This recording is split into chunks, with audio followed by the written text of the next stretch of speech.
Assalamualaikum warahmatullahi wabarakatuh. Selamat siang. Perkenalkan, nama saya Adriana Kasa dengan NIM A321-2027 kelas A. Di sini saya akan membahas pada mata kuliah Sistem Pemerintahan Daerah. Yang pertama, jelaskan ketiga asas penyelenggaraan pemerintahan daerah dan memberikan contohnya. Yang pertama yaitu asas desentralisasi, yaitu memberikan kewenangan kepada daerah untuk mengatur dan mengurus sendiri urusan pemerintahan di luar yang menjadi urusan pemerintah pusat.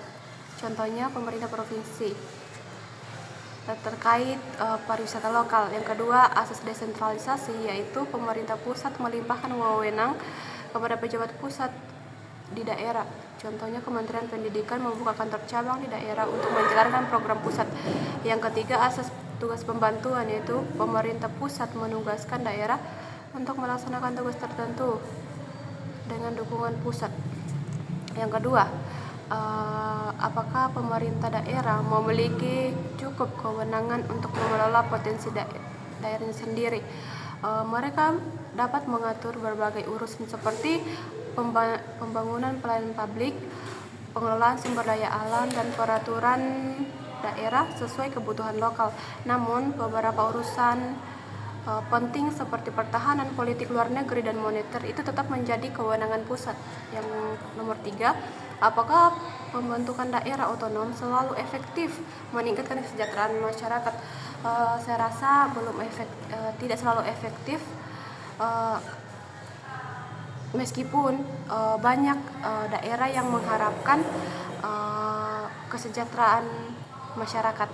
Yang keempat, bagaimana pemerintah dapat memastikan bahwa daerah baru memiliki kapasitas dan sumber daya yang cukup untuk mengelola pemerintahan dan pembangunan.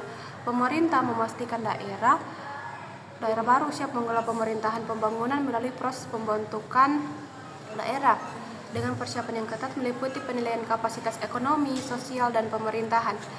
Nomor 5, jelaskan apa yang dimaksud dengan urusan absolut, urusan konkuren, urusan umum, serta berikan contohnya.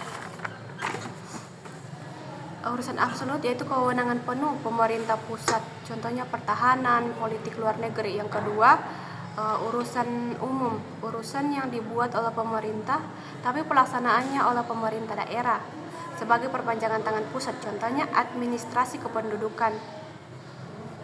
Urusan konkuren dibagi antara pusat dan pemerintah daerah, contohnya pendidikan dan kesehatan.